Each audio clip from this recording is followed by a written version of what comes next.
Okay, ladies and gentlemen, members, we're up and running. So apologies for the delay. We're running about 5 minutes late. Members, ladies and gentlemen, my name is Councillor Mark Evans, and I'll be chairing this planning committee meeting this evening. Just to remind you that these proceedings, they are being recorded, and by your presence here, you consent to that process. And also to remind you that anything you say will be eventually available in the public domain. Ladies and gentlemen, thank you for the interest you've shown by coming here this evening. Just to inform you that should this meeting or any application be subject to scrutiny at a later stage, I will have to show that the proceedings were carried in a virtually a sanitised manner, and that the members weren't influenced by comments or observations from the public gallery. So I'd ask you, you may well hear things you disagree with, not to show your disapproval, and you may hear things that you do agree with. Please don't show your approval. Just if you can, remain silent, as difficult as it may be. And I look forward to your cooperation in that. Okay, I've introduced myself. On my right. I'm Councillor Bob Cope. I'm Vice Chairman. Thank you. Good evening, everybody. I'm Annette Roberts, and I'm the Corporate Director at Place and Communities. Thank you. And on my left. My name is Pardeep Sharma, and I'm the Legal Advisor to the Planning Committee today. Helen Benbow, Development Management Team Manager. Kelly Harris, Lead Planning Manager. Matthew Wall, Senior Planning Ecologist. Ed Higgins, Senior Conservation Officer. Gavin Pearce, Senior Arboricultural Officer. Tom Nutt, Assistant Team Manager. Thank you all for those introductions. Item 1 is the minutes of the last meeting. So this is to approve the minutes of the Planning Committee meeting held on the 30th of January 2024. Members, you've received a copy of those minutes. If you've read them and you agree with that they were a true and correct record of what then and there took place, will you please signify? Is anybody against? And is anybody abstaining? Because you weren't here. Thank you, members. Those minutes have been approved, and I will sign them later. Item 2 is apologies. Apologies. Received apologies from Councillor Kelly. Okay, so can you take one from the floor, Councillor Bond, Councillor Barry Bond? Apologies, please. Item 3 is declarations of interest. Any member to declare an interest? Councillor Steele. I wish to declare a non-pecuniary interest in application 22/0083/FUL. This is due to a close family member holding a senior position in the local Scouts. But I do wish to remain seated, but I will not take any part in proceedings, and obviously I will not be voting. Thank you. Yeah, thank you, Councillor Steele. Item 4 is the determination of planned applications, and we'll go straight on to application number 1. And this is reference number 22/00083/FUL. This is a major application, and it is Patsell Park Hotel, Golf and Country Club, Patsell Park, Bernal Green, WV67HR. And the officer presenting the application will be Helen Benbow. Helen.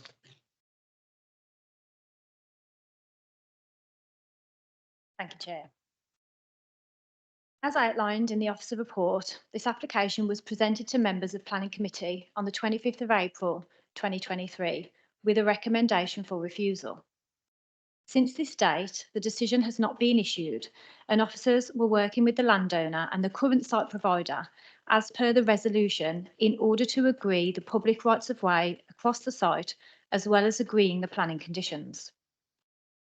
As part of the conditions review, it became clear that the design of the lodges presented to members, both on the night of Planning Committee, as shown here, so this was the photo that was shown as part of the same presentation on the evening of April last year, and the definition of the lodges, which was outlined in the then officer report in April, stating that they would meet the definition of the Caravan Act, were no longer relevant as part of the offer from Forest Holidays.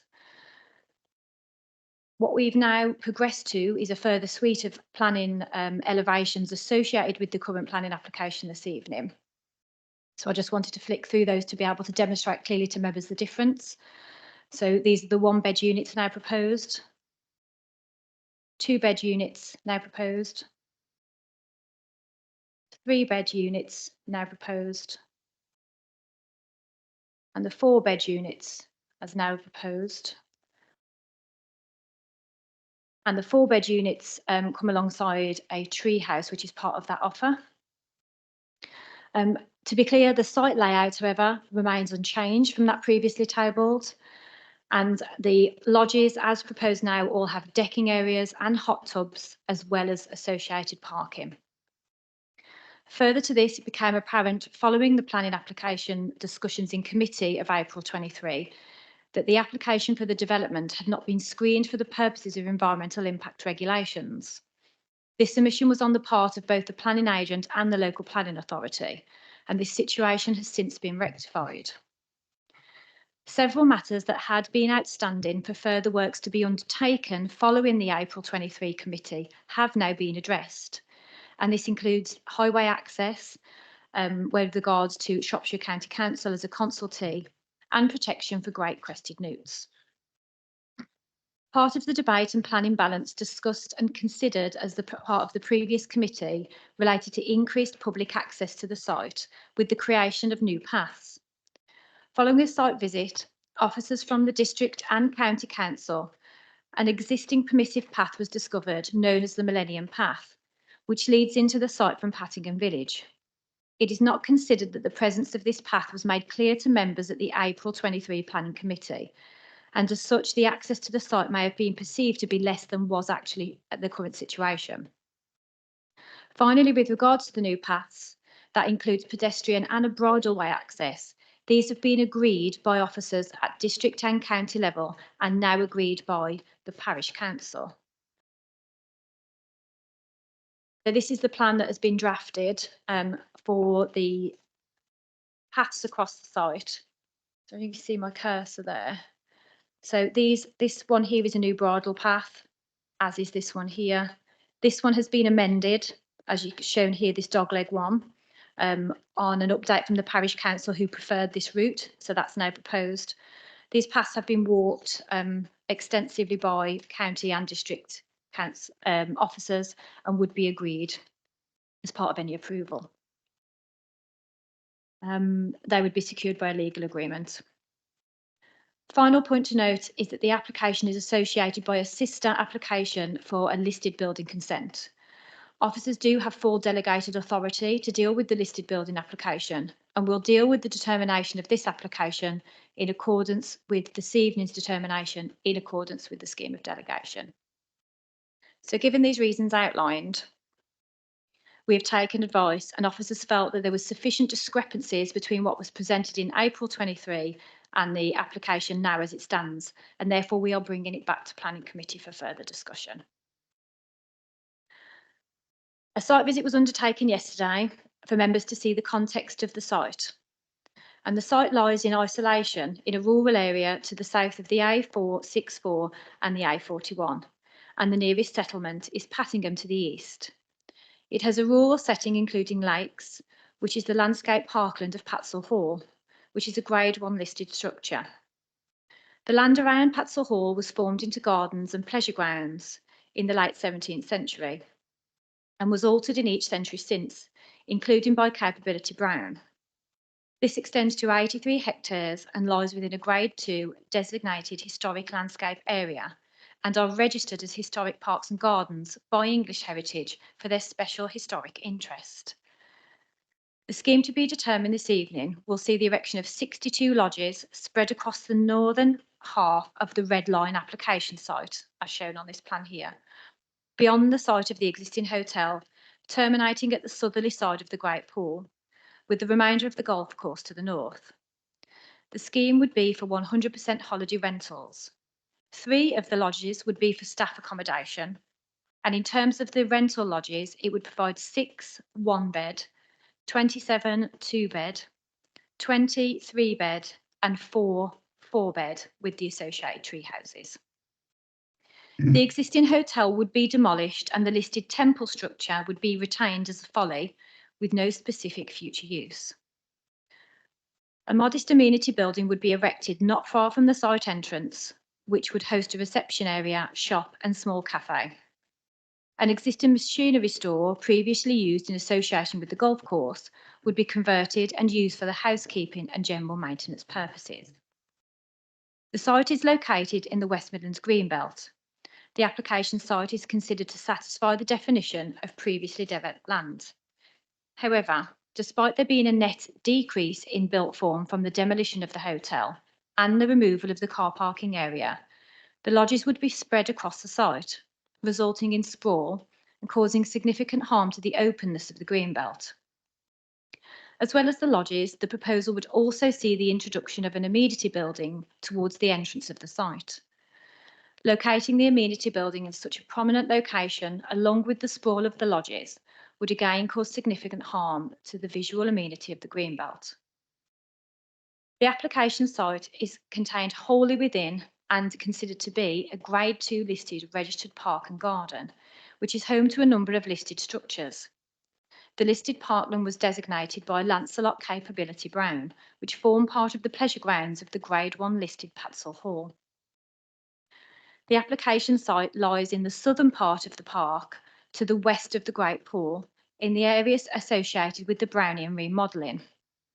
An 18th century boathouse and small garden temple, both listed buildings, survive in this area, together with a number of ancient trees, possibly part of the 18th century planting scheme. The character of this part of the park was substantially altered in the latter part of the 20th century by the introduction of the golf course, the attachment of a sprawling hotel extension to the rear of the Grade 2 listed temple, and construction of large associated car parking areas. Notwithstanding these harmful changes, the underlying historic significance of the 18th century designated landscape remains intact, legible, and capable of reinstatement. The introduction of 62 lodges and associated planting, roads, and parking areas would cause harm, albeit less than substantial, to the setting of the heritage assets. Objections to the proposal have been received from the Council's Conservation Officer, Historic England, the Gardens Trust, Capability Brown Society, and Shropshire County Council's Conservation Officer. A case for public benefits and very special circumstances has been advanced to outweigh the harm of both heritage and greenbelt impacts, these being public access to the park, economic benefits, protection and enhancement of heritage and ecology benefits. This has been given serious and due consideration as outlined in the report and in whole in the planning balance. However, it is not considered to outweigh the harm. Any public access to the registered park and garden should not be to the detriment to it. The applicants have also got a well-respected and recognised end user in mind if planning permission is granted, and it's certainly welcomed that such a provider would be facilitating the tourist destination within the district, but it does not be considered to be an appropriate site for the proposed use, nor is there a mechanism for this end user to be secured either now or in perpetuity, and could be legitimately delivered by an alternative end user. The proposed development would see the increase in footfall within the park, which would have a serious detrimental effect on the health of a number of trees on site, some of which are veteran trees, as the use is incompatible and would result in the pressure to prune and potentially remove such trees on safety grounds. Increased recreation within the wider site also leads to concerns with regards to ecology. These matters have resulted in holding objections being in place from the Council's senior arboriculturalist and the senior ecologist. Members' attention is drawn to the update list, which indicates an additional level, a letter of support for the application. And finally, officers are aware of correspondence sent directly to committee members from 2 separate parties on this application. The content has been noted by officers, but there's nothing further to add that we don't feel has been considered in the officer report.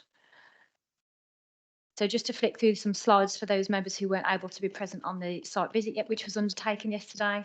This is the proposed site plan and the associated quay. And this is the footpaths that would be proposed through the site. This is the listed temple. So the temple that you can see projecting forward here would remain, with all the additions on either side to be removed. So this shows a view across the access that you see in there from the main road on the left-hand side, and the area that would be associated with the lodges is on the right-hand side, and also shows the hotel in the background. Finally, a view from the upper level across the area that would be associated with the lodges, and then the Great Pool. So in light of these objections and all the concerns raised, not only in this evening's commentary, but also in the officer report, it's strongly recommended that members refuse the application in line with officer's recommendations. Thank you, Chair. Thank you, Ellen. Arif, I think you want to say, to cover a legal matter. Yeah, yes, Chair, just one just legal point. Procedurally, when the application was actually approved, subject to a section 106 agreement at the last committee, we referred the matter to the Secretary of State, which we were obliged to do because it's contrary to policy. We had a letter from the Secretary of State saying that the planning permission should not be issued without the Secretary of State's authorisation. The Secretary of State actually wanted time to consider whether this application should be called in by him, at what point we started having discussions with the Secretary of State and indicated that we had received material which meant that it was likely that the matter was going to be referred to the planning committee again. And so just by way of background, if a decision of a similar nature is received, members should be minded to note that the application may be dealt with by the Secretary of State. Thank you, Arif.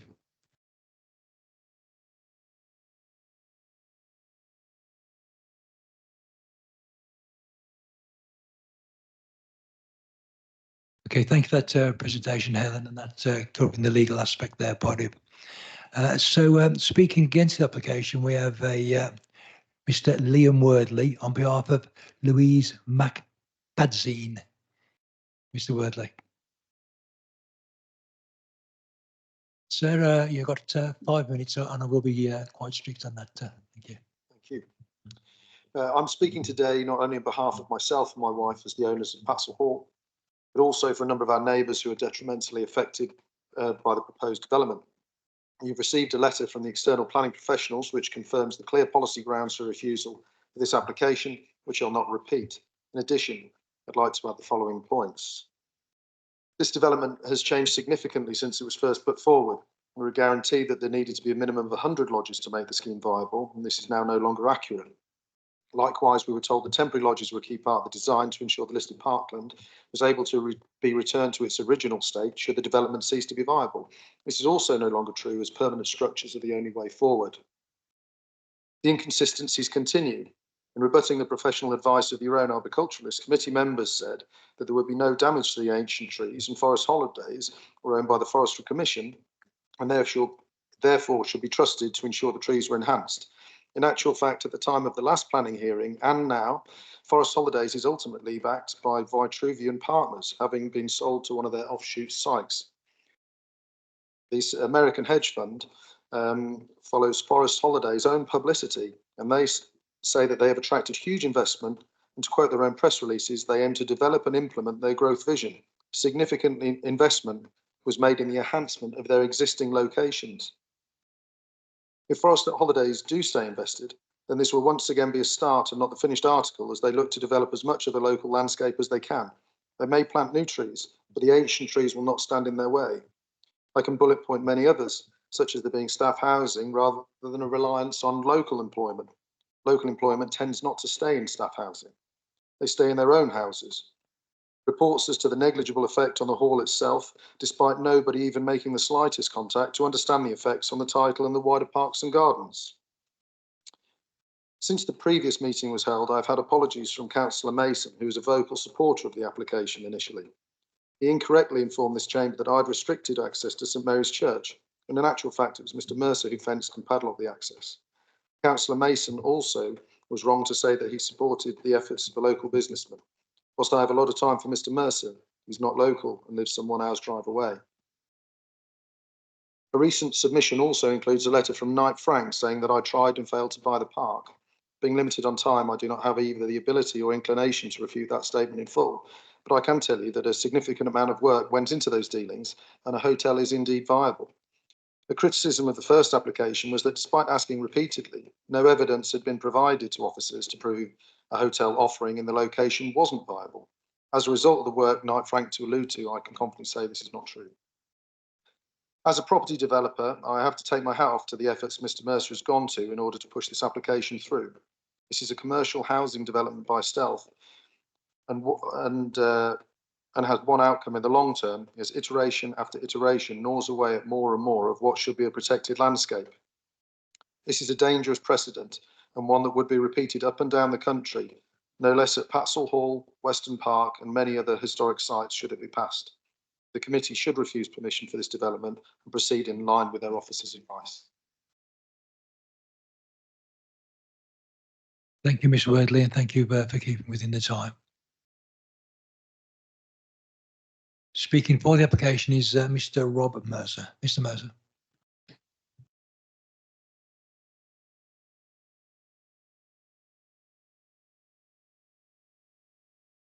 Mr Mercer, same applies, 5 minutes. I'm sure you'll keep within the time. Thank you. I'm a fourth generation farmer and I do care passionately about enhancing the land which we farm and contributing to the communities in which we work.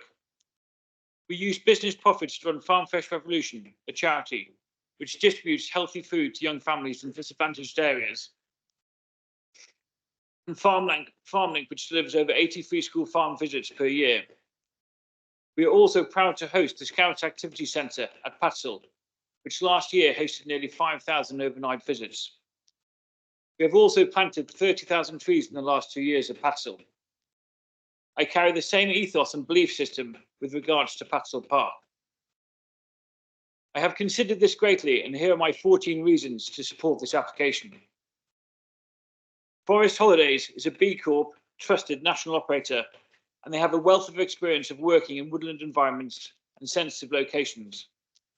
Their proposals would include measures to ensure that the trees on the site would be managed and protected in line with arboriculturist best practice. 2. The cabins have been sited to avoid tree root protection areas for veteran trees and provide them with protection for them in perpetuity. If approved, measures would be provided within the permission to ensure Forest Holidays comply with their tree management plan. Guest access and safety around veteran trees would be controlled. 3. Originally, the proposal was for prefabricated lodges placed on concrete slabs. As such, those lodges were deemed to fall under the definition of a caravan, despite their 80-year lifespan. However, with the involvement of Forest Holidays in mid-2022, the proposals changed to what we are now discussing. Our supporting evidence has concluded that the proposed cabins are far less harmful and intrusive to the environment, with them being timber built and sitting on a raised railing system instead of a concrete slab to avoid damage to the soil. For clarity, I would like to point out that the proposals have not changed since that committee meeting last year. 4. No one currently has access to Patsall Park. There are no rights of way across the land. However, in conjunction with the planning officers, County Council Rights of Way team and the Pattingham Parish Council, new public footpaths have been agreed across the golf course, and new footpaths, bridleways and the conversion of existing permissive footpaths into permanent ones have been agreed across the farmland between Pattingham and Patsall Park to link the two together. 5. The historic park and garden actually covers 1,300 acres. The cabins will only be built on 1% of this area. 6. The hotel will be removed and the hotel car park dug up and replaced with parkland. A large area of parkland will be left around the temple. This will allow the historic Grade 2 listed temple to be able to stand in its true form. 7. The building of the cabins and the removal of the hotel will represent a reduction in built form on the site by 22%. 8. The master plan has been designed and individual cabin locations have been carefully cited following a landscape and visual assessment to ensure the proposals are much less visible from key viewpoints than the current hotel. 9. The site has already been greatly altered over the years to incorporate a golf course and a red brick hotel. It is in this context that the application must be viewed. 10. The parkland, which is currently enjoyed by no one, will be able to be enjoyed by both the holidaymakers visiting the site and members of the public wanting to visit the site and enjoy what it has to offer. 11. Permanent access to St Mary's Church will be granted. 12. The parkland will no longer be a fertilised and manicured golf course, but allowed to develop into a natural environment where wildlife and biodiversity can flourish. 13. Economically, the site will contribute greatly to the area. The build cost will be circa 20 million, and there will be the equivalent of 36 new full-time jobs at the park. There will be an estimated £2.5 million of guest spending per year in the local area, and this will also deliver the equivalent of 47 extra full-time jobs. 14. Importantly, there has been 39 letters of support of this application, and there has only been 15 objections. The Pattingham Parish Council are also in support. Once upon a time, this beautiful landscape was enjoyed by the privileged few. It is now enjoyed by no one, but it would be wonderful if everyone from all walks of life could enjoy this parkland. I thank you for your time and urge you to support this application. Thank you, Mr. Mercer, and again, thank you for keeping within the time. Members, you've heard a speaker for the application and a speaker against the application. Now I'm going to ask Councillor Reid, a ward member. Councillor Reid, do you want to make any observations or comments?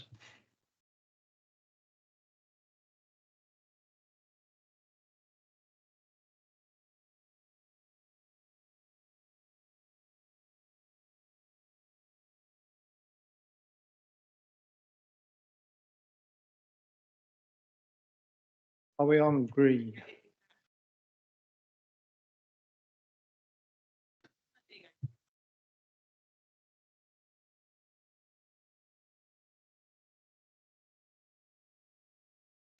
That's on red. Red, that means danger. Right, thank you. Thank you, Mr. Chairman. First of all, I'd like to thank the members that did attend the site yesterday, and also those that gave their apologies that they couldn't attend.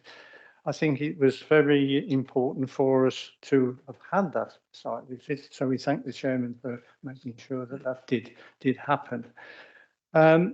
I have listened to Mr. Mercer, and Mr. Mercer and his family, I've got great respect throughout the farming community in Staffordshire, and I can see that he's invested quite a considerable amount of investment in the land and the park. And I can see that he is looking for diversification to bolster up a declining income in farming. But unfortunately for me, I'm having great difficulty with the acceptance of this application. And I think that when members read the report, which I'm sure they have, rather, they will see the amount of concern and refusals by each and every officer that has taken part in this representation and for tonight, showing their concerns. I think that at this point, I would prefer to listen to the debate that may be put forward from members. And with your permission, I'd like to come up at the end, Mr. Chairman, to wind up, if you mind. Thank you. Thank you, Councillor Reid. Members, you've heard the observations from Councillor Reid. I'm now going to throw it open to yourselves for any questions, observations or comments you'd like to make. We have got a tree officer, Gavin, here, who will no doubt fill any questions regarding the tree aspect there. So, members, it's over to yourselves. Any questions, observations or comments?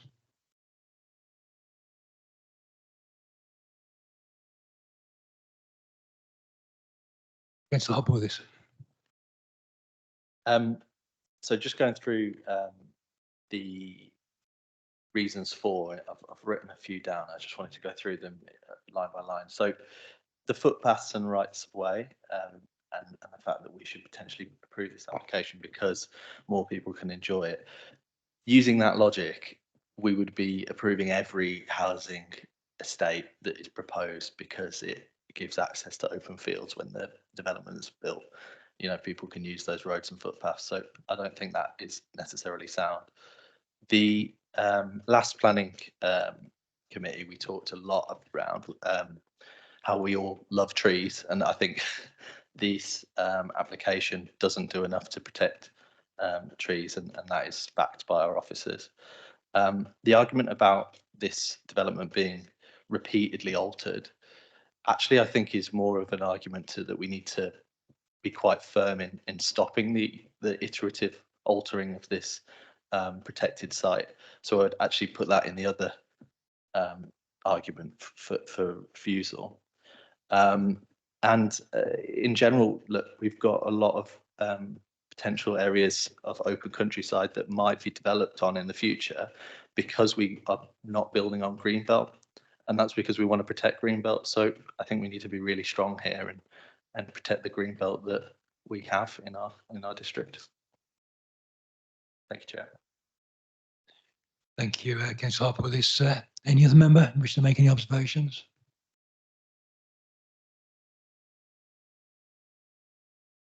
There's a couple of questions I'd like to, or observations for the tree officer. Can you just give us, Gavin, an idea of the amount of trees there, the ages of them, and the impact of an increased footfall in the area would have on those trees? Thank you, Chair.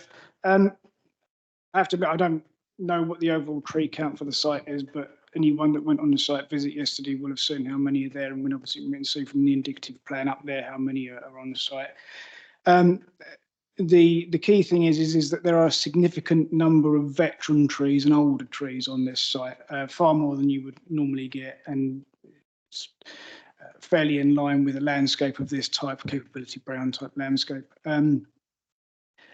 And the tree issues on this site, they touch on a number of areas, including conservation and ecology, which my colleagues here would elaborate on if required. My main concern as the arboriculturalist for this site has mainly to do with the risk factor that these trees potentially pose to the changing use for this site. When you have a site usage that is being distributed across the site like this, and you have that increased footfall across the site, you also have these holiday lodges being placed in relatively close proximity to retained trees on the site. It carries a significant increase in risk factor. It's something to have open parkland or a golf course as it once was, and people to be passing through a site. It's something quite different to have holiday lodges where you are putting people in a permanent state of residence near these trees. We heard earlier about how Forest Holidays intend to maintain the site in line with best arboricultural practice and so on. Best arboricultural practice when managing any tree stock is you're managing the risk. And risk comes down to a combination of severity and likelihood. When you have a site as is being proposed here, the likelihood of that risk goes up significantly. And because of that, your benchmark for what is acceptable in terms of risk management comes down. You therefore have to carry out far more extensive works and maintenance on these trees in order to make sure that they pose no undue risk. So you will end up with significantly more pruning of these trees and potentially even having to have removals of trees that pose an excess of risk that can't be managed. with veteran trees, with large older trees, as we have a lot of on this site, that is a very real issue. You can't retain veteran trees, you can't retain high risk trees in anywhere near as much as you would be able to if you had a site where you had footfall and the people concentrated in a more specific area as you would with the existing hotel, for example. So, you know, in a nutshell, that's basically the problem with this site is that when you disperse the people across the site and increase the number of people on the site, your risk level goes up, and what is then required to manage that risk becomes far more invasive to the trees. Thank you, Gavin, for that response. Members, back to yourselves. Any member want to make any observations, comments? Any member wishes to debate the matter any further? Okay, I see no answer. Councillor Reid, I'm back to you. There we go. Thank you. Thank you, Mr. Chairman. Yes, this application has caused me great concern. I think it's one of the applications that I've come across in my experience that's given me more concern than any. On one hand, I would like to see the diversification go forward, but not on the plans that we've got in front of us. I think there's far too much harm, and harm to those trees we probably won't realise in our lifetime, because if I'm correct in my assumption, the damage goes slowly into the tree and that is something to be borne in mind. These trees have been there so long now, and we must be very careful on what we do. I think that the issues that also concern me are the amount of facilities, the utility facilities that have got to be provided, where they're going to go, how much damage are they going to be done. They've got to go underground. The drainage also, that's got to be provided for. We won't have sight of that. It's going to come in, should this be approved, it would have to come in at a later stage. And that's what was decided by the officers, no doubt. I would like to know what it is now, and I don't. And I think that drainage, to me, I've experienced a lot of drainage, and when you're going to do any drainage, you're given a plan of exactly what's going to be done, how deep and where it's going. Got nothing at all. So that gives me great concern. And finally, I think my biggest concern is the height of some of the I'm going to call them cabins. They're not. They're holiday homes, which I work in Imperial, and so I know what the 10-foot gate looks like. And when I imagine how high these houses are going to be, these fours, but they is it six? Is it 6 or 4 beds? I've got it wrong. It's 6 bed, or is it 6 4 bed? 6 4 bed, thank you. They are going to be very commanding visually. And whilst we would like people to have the opportunity to enjoy that parkland, which I remember saying before was originally for the privileged. But now there's an opportunity for it to be made for the public, but at the expense of what? And I've taken great notice of both the ecologist and the conservation officer in supporting the refusal. And that's what I'm proposing now, that we are going to refuse it. Thank you. Thank you, Councillor Reid. It is, we don't really need it proposed or seconded, but I'll move to the vote anyway. Okay, members, so I'm minded now to move to the vote, and the vote is going to be to support the officer's recommendation, which is to refuse the application. So I'll make that quite clear. The vote is to refuse the application. Any members will vote to refuse the application. Please signify.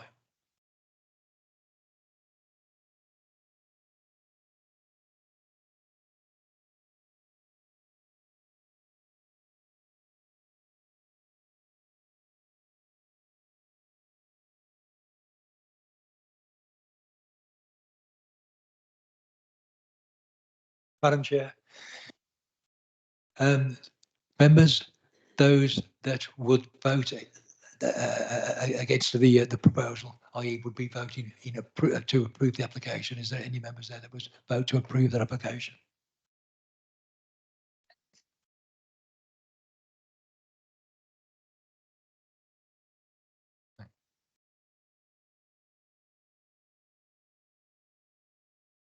No, Alton, you did it far better than me. Okay, members, thank you for that. The application has been refused by this committee. Members, thank you.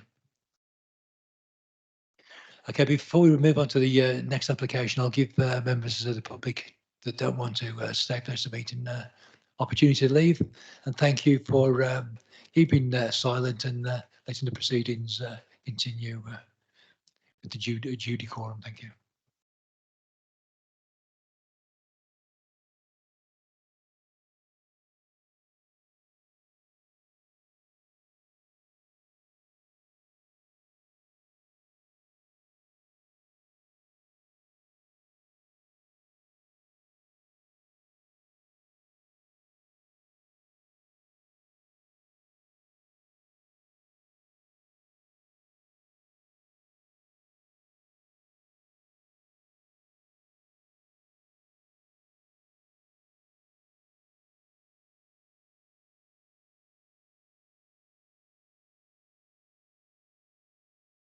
Okay, members, ladies and gentlemen, we move on to the second application. That is application number 23/00-240/FUL.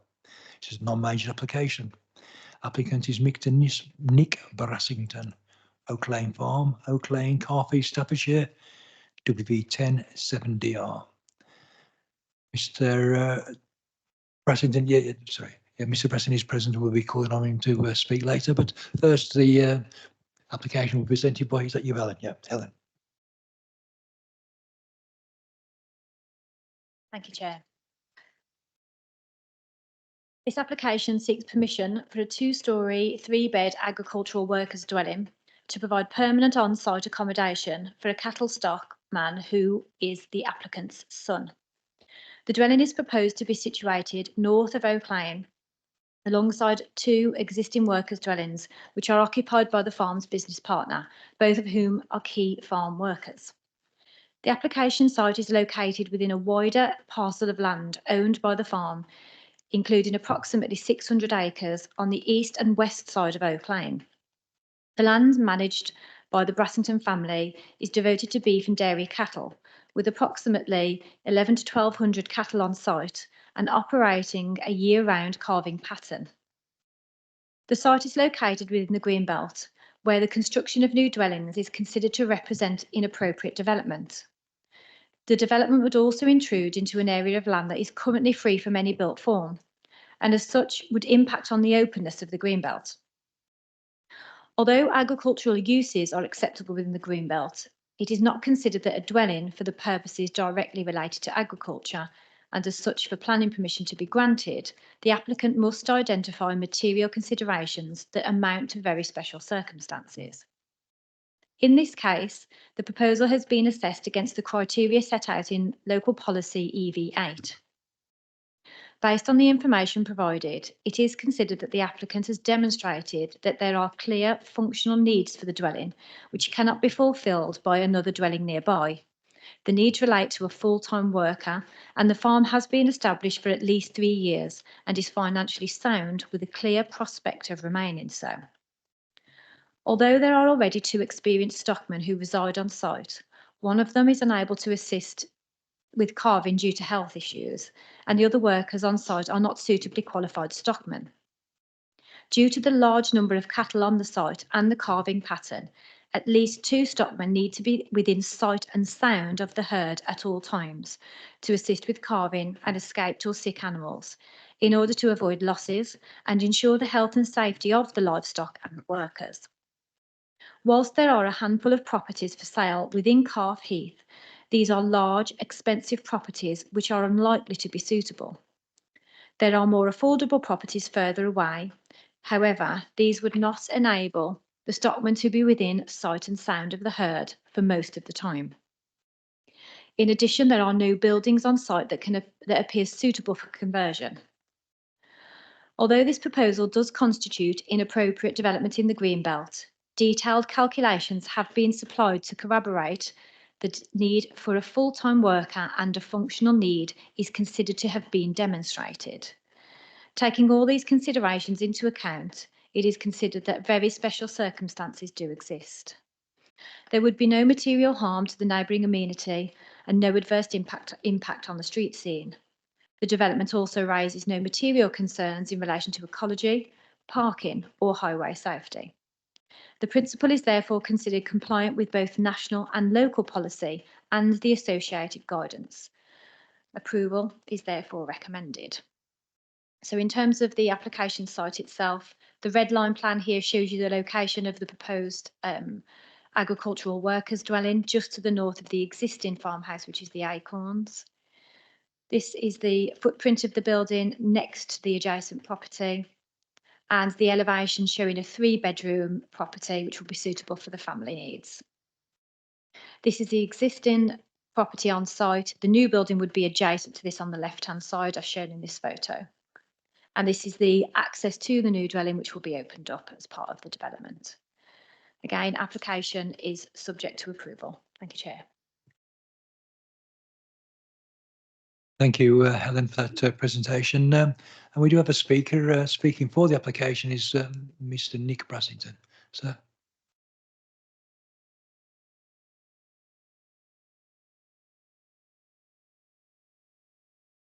Mr. Brassington, it's a 3-minute time limit and I will be quite strict on that. Thank you. Good evening. I just want to reinforce our need for another member of staff living on the site through the evenings and the nights at Oak Lane Farm. At present, the night duties are split between my brother and myself, checking the cows before we go to bed and getting up through the night if we think a cow looks like she may be calving. This is on top of our day work. We have around 1,200 cattle on site, 360 milking cows, which have a calf annually all year round. The cows tend to calve in the early hours when the farm is quieter. On the whole, the calvings are straightforward, but there are times when things go wrong, bad calving presentation or milk fevers. At these times, cows need help. On average, a cow weighs between 650 and 750 kilos and can take several people to put them into a comfortable and safe position. Calves weigh over 40 kilos at birth and can sometimes need lifting to drain fluids from their lungs. Some cows can be very protective of their calves, and it can be dangerous when giving important first feeds to newborn calves on your own. Now in my 60s, I'm not suffering with ill health, but I do struggle with wear and tear, hips, shoulders and back. Having another member of the team living on site will help us to maintain our high level of animal welfare and help keep everyone working on the farm safe. Thank you. Thank you, Mr. Brassington. I understand you weren't particularly looking forward to speaking in front of us, but you did very well, and thank you for taking the time and bringing yourself through that trauma. Thank you. Okay, members, we've heard the presentation, we've heard a speaker for the application. Any member want to make any observations or comments? Councillor Davis. Thank you, Mr. Chairman. Yeah, I'm absolutely. I would approve this application. We're all very aware of the need for homegrown food and what have you, and as the gentleman explained just in his address, the need for extra staff is there, and I wholeheartedly approve it. Thank you, Councillor Davis. Councillor Reid, your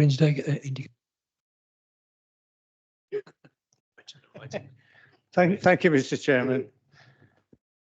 I can concur with the speaker.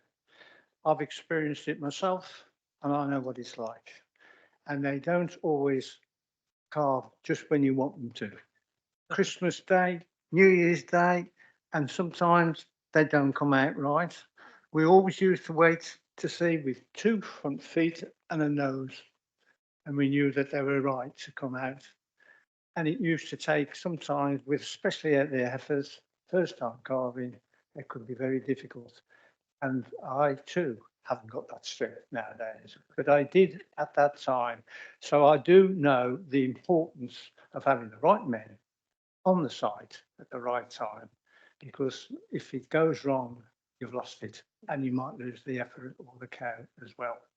So I am totally in agreement with the recommendation. And good luck to, is he there? Thank you. Thank you for those informed observations and comments. Councillor Harper with us. I too agree with my colleagues. This council's made numerous comments in the past around UK food security and supporting farmers. Anything that strengthens the resilience of a farm, I'm all for. So I'm minded to approve as well. Councillor Perry. Thank you, Chairman. I don't have any issues with it. I think it's the right way to go. I just have one question, though, if I may. It's obviously in Greenbelt land. I just want to know about any permitted development rights for future. If I can't see it on there, so I'm just asking the question, please. Thank you. Thanks, Councillor Perry. Councillor Perry, so Helen, you feel that one? Really fair question. Yeah, in terms of any approval that would be granted, it would be alongside the removal of the permitted development rights for any extensions, alterations, additions. So anything in addition to what was being, we are minded to recommend approval for this evening would need to come back before us. And as necessary, in accordance with the scheme of delegation, may be presented to planning committee. But yeah, we would be restricting that.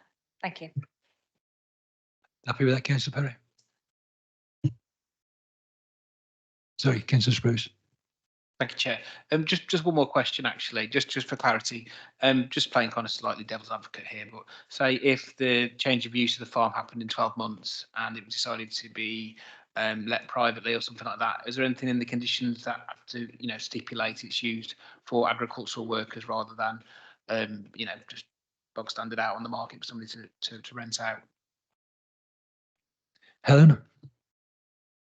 Yeah, I want to try and assure members that this is not a loophole for getting houses in the Greenbelt. The bar that we set for agricultural workers dwelling is very high in terms of the evidence base that we need to see, and being in sight and sound of the particular animals that you have the duty of care of from a farming perspective is really important. The numbers of animals that we're talking here is quite substantial, and it was very easily reflected in the calculations that are undertaken with regards to the number of proposed staff on the site. But there is a restriction to say that it must remain within the use of the farming family. So it couldn't be put up for general market sale. That condition, like any condition, any planning approval, could be subject to a variation or a removal, but we would assess that on its merits, but very much against the backdrop of it being required to be an agricultural workers dwelling. And I think the final point is there has to be a very open book exercise with regards to these applications that has to demonstrate that the business has been working for a minimum of 3 years and is viable going forward, so that as much as anyone can tell, but it's done by professionally in an open book exercise. So all that evidence has been provided, and we're confident as officers that it's robust. Thank you. Thank you, Helen. Yeah, I think that kind of answers my question I had. It was more of a fact-finding thing than any kind of strict concerns. As a rural district council, absolutely, we should be supporting farmers and making, you know, as Sam alluded to, and Councillor Reid, you know, we need to look after our farmers, and if that's securing food security or supporting the needs of it, you know, making sure they get the people to work these farms, and absolutely, I'll be minded to approve it, and I'm sure many others will be too. Thank you, Councillor Spruce. Councillor Reid. Thank you, Mr. Chairman. I presume then there is an agricultural occupancy clause in there. Thank you. That means it restricts them to be engaged in agriculture to enable them to live in that house. Thank you, Councillor Reid. Helen, anything further to add on? Members, any comments, observations? Councillor Steele. A short one. Who am I to disagree with the observations of Farmer Reid? Councillor Steele, it was like an episode of The Archers at one time. Members, any other comments, observations? Anybody, any member wishes to debate it any further? Okay, we'll move straight to the vote, and the vote is to approve the application subject to the conditions. All those in favour?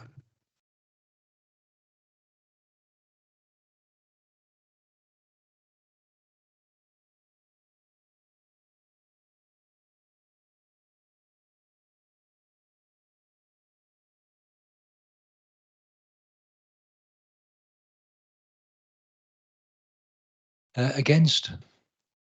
And any abstentions? Okay, that application has been approved, subject to conditions. Thank you, members. Mr. Brassington, if you want to leave now. Okay, we'll move straight on to the next application. This is application number 23/00887/FUL, non-major. And the applicant is Mr. M. Warner, Spring Paddock, Common Lane, Bednall, Stafford, ST 170SF. Presenting is that you? Tom will back to present the application, Tom. Thank you very much. The application site comprises an office building supporting the operation of the adjacent caravan site and an area of hard standing for parking, which also includes a small agricultural building for storage. Access to the site is from Common Lane, which serves the existing caravan park. The site is located close to the junction of the A34 to the east, and Bednall is around half a mile to the west of the site. Planning permission. Hello, that's working again. Planning permission is sought for the change of use of land for the siting of a shepherd's hut for use as a holiday let. The shepherd's hut would be placed on the footprint of the existing agricultural storage building, which would be demolished. The proposal is within the green belt. Core Strategy Policy GB1 states that development will normally be permitted for a material change of use of land where the works or use proposed would have no material effect on the openness of the green belt or the fulfilment of its purposes. As the proposed shepherd's hut would be slightly larger than the existing building, it cannot be said to have no material effect on openness. There is therefore some conflict with Core Strategy Policy GB1. However, with regard to the level of impact on the openness of the green belt, the hut would be modest in size and of a timber construction, blending in with the surrounding natural environment. As a result, there would be a very limited impact on the openness of the green belt. The benefits of the scheme relate to supporting the growth of tourism in South Staffordshire. Due to the favourable location close to a number of attractions, there is no reason to doubt that this proposal, adjacent to the existing touring caravan site, would be popular and make a sustainable contribution to the local economy in accordance with Policy V2. Given its discrete location, the proposal would not adversely affect the character and appearance of the area, and it would serve to complement an existing tourist facility at this site. To ensure that the unit is not occupied as an independent dwelling in the Greenbelt, a condition can be imposed ensuring that it is only occupied for the stated purpose and for a maximum period of 4 weeks at any one time. In conclusion, whilst there would be conflict with Policy GB1, the benefits of the scheme are considered to clearly outweigh the limited harm to the Greenbelt, and therefore the scheme is acceptable in principle. There would be no material harm to neighbouring amenity, and there would be no adverse effect on the street scene. The development also raises no material concerns in relation to parking or highway safety. The assessment is finely balanced, but it's considered that the scales tip in favour of the proposal, and the recommendation is for members to approve the scheme subject to relevant and necessary conditions and completion of the unilateral undertaking, which is a financial contribution to mitigate its recreational impacts on the Cannock Chase Special Area of Conservation.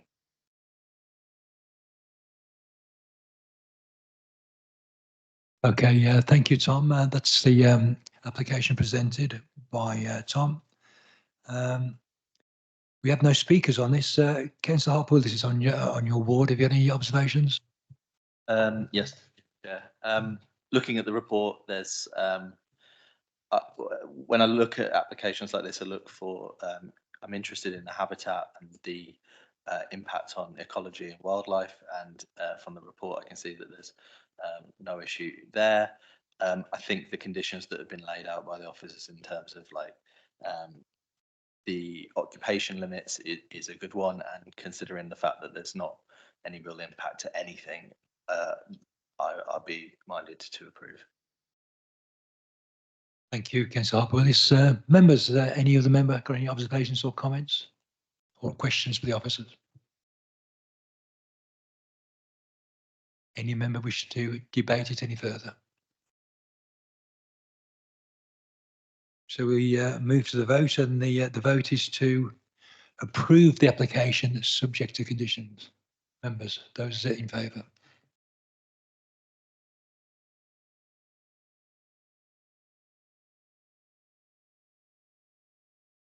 Any member against? And any abstentions? Thank you, members. That application has been approved subject to conditions. Thank you. Okay, we'll move straight to the next application, which is application number 23/01060/FUL, non-major. The application is OCL Kings Winford Limited, Outdoor Creations Limited, Hingsford Garden Centre, Hingsford Lane, Swindon, Kings Winford, DY6 0BH. Helen. Thank you, Chair. Before I start, I'd just like to draw members' attention to the update list, which was some comments received from Councillor Roger Lees, MEBJP. Just refer you to those, please. The application site is 0.67 hectares and is occupied by the Builders DIY Merchants OCL Limited.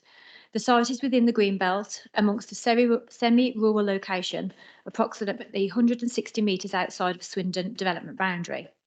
The site comprises warehouse buildings for storage of materials with substantial open areas of hard standing for the storage and sale of building materials. The application proposes the erection of a new warehouse building adjacent to the main building on the front of the site. It would be placed in an area used for open storage of materials and would be coloured olive green. The NPPF supports economic growth in rural areas and supports sustainable growth. This is reflected in local policy CP7, which supports measures to sustain and develop the local economy. This policy recognises that small and medium-sized enterprises play an important role in the prosperity of the district and also recognises the importance of opportunities for these to flourish. Support will be given to existing small businesses outside of service villages, where the proposal is consistent with other policies within the core strategy. So in terms of Greenbelt policy, the application site is considered to be previous developed land, as the site is used for commercial purposes.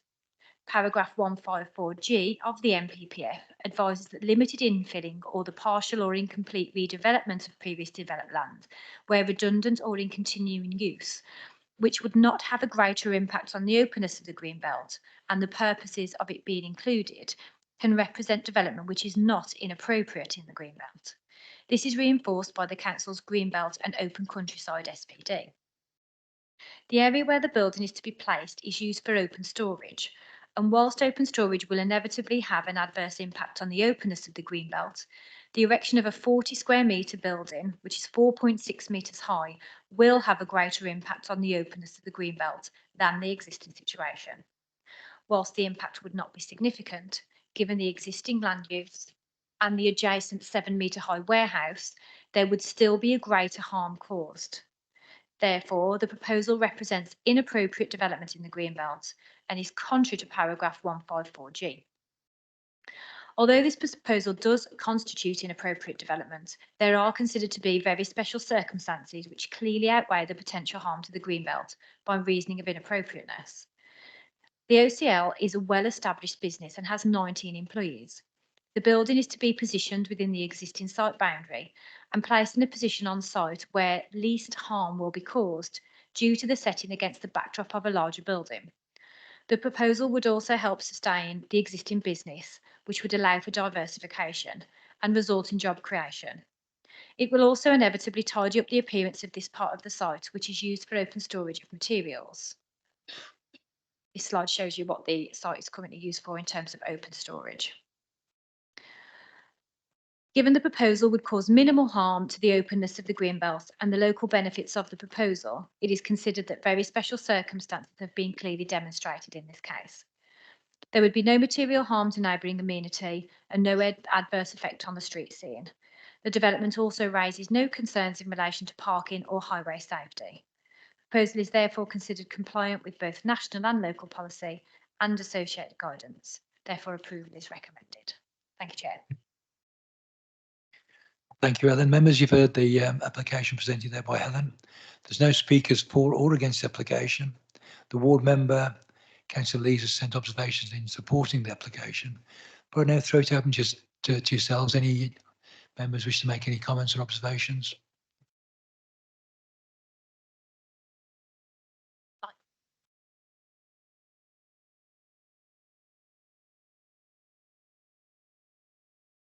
Any other member? Councillor Reid.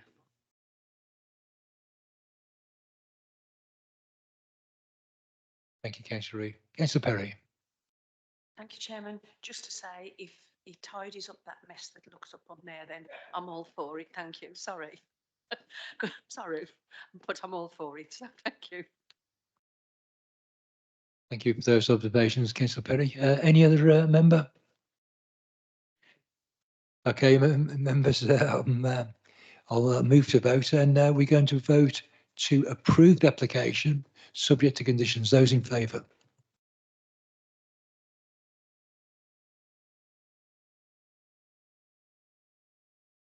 Those against? Any abstentions? Members, that application has been approved. Thank you very much. Next item on the agenda is the monthly update. Helen, I suspect that's yourself. Thank you, Chair. Just a short update for members this evening. Just to point out one upcoming training events, which will be held in March and May, which will be delivered by the tree officer and the senior conservation officer, so we'll get invites to those as appropriate.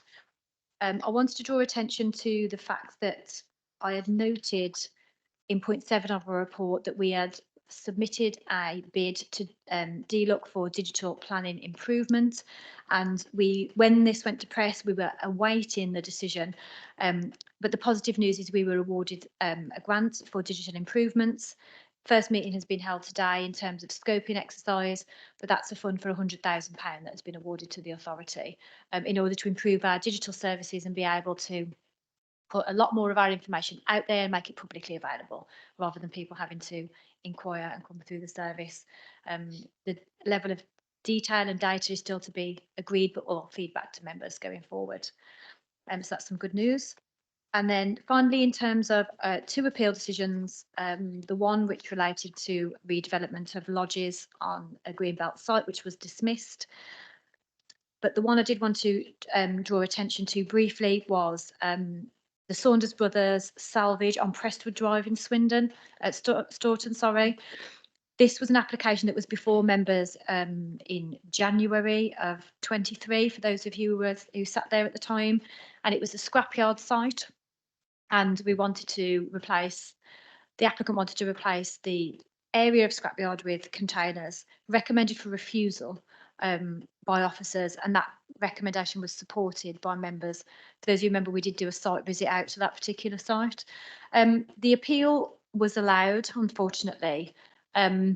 We are in the process of seeking advice on that appeal decision because we have got some concerns about its quality. Don't have any feedback on that, so to speak, yet, and I will come back at a later date, but there may be some progress on that one. But as members debated it and decided it, I thought it was relevant to update you with that information. Other than that, that wraps up my report, Chair. Thank you very much. Any questions for Helen? Councillor Reid?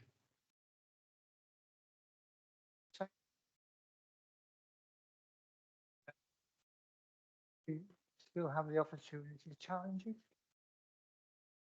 Is that, I've never come across. Yes, yes, Chair, I'll take that one.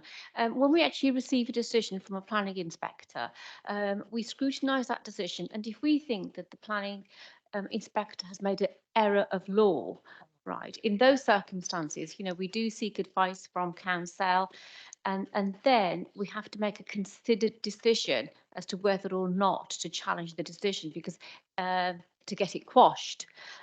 But in doing so, that can cost, you know, quite a lot of expense and resources.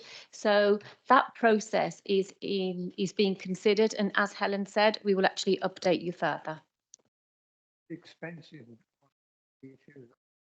Well, that's right, Chair. It can be expensive. Just to add to that, you know, we have done it in the past, particularly where it's sort of the implications of the district are quite significant. The most recent one was where we challenged the Teddesley decision for the Gypsy site. We felt that the inspector had considerably erred in law in the approach they'd taken, and given the situation we had and the sort of how the inspector applied the Greenbelt policy particular, it was in the interest to actually do that challenge. It was quite simple because as soon as we put that to the planning inspectorate, they quashed their own decision because they realised they'd made an error. So sometimes it is that sort of situation, but obviously it is a balancing decision about whether we do it or not, and it's not a decision that we come to lightly, obviously, and it's one that we would discuss with members.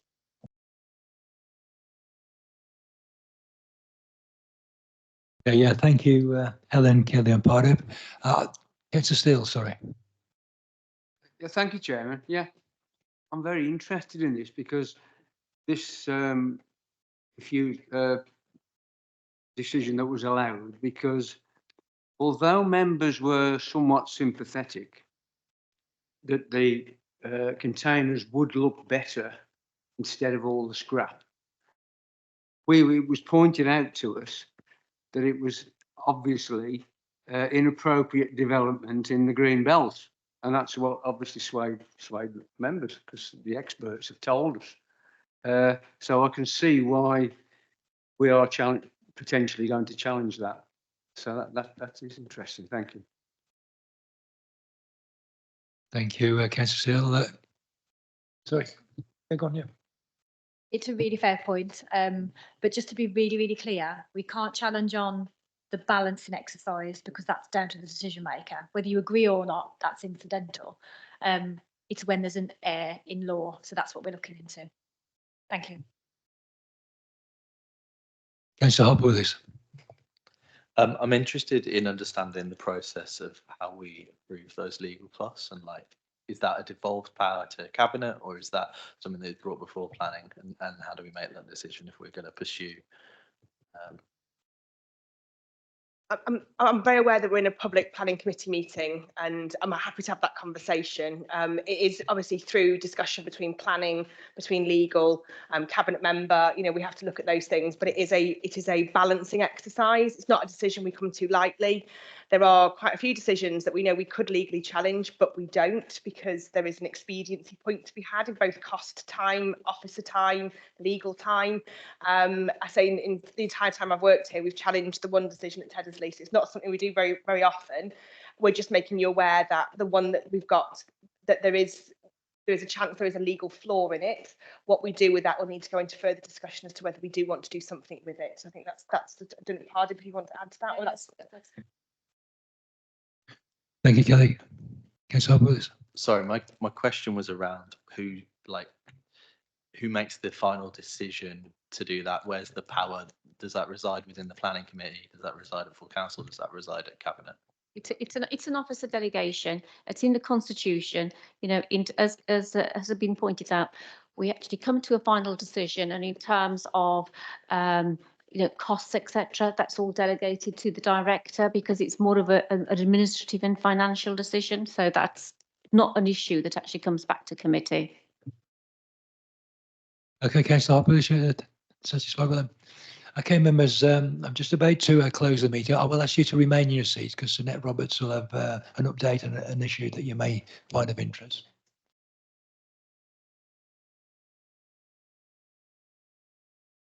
Yes, so I close the meeting now. Thank you very much for your contribution. We're going to sort out the technology and then we'll have an update.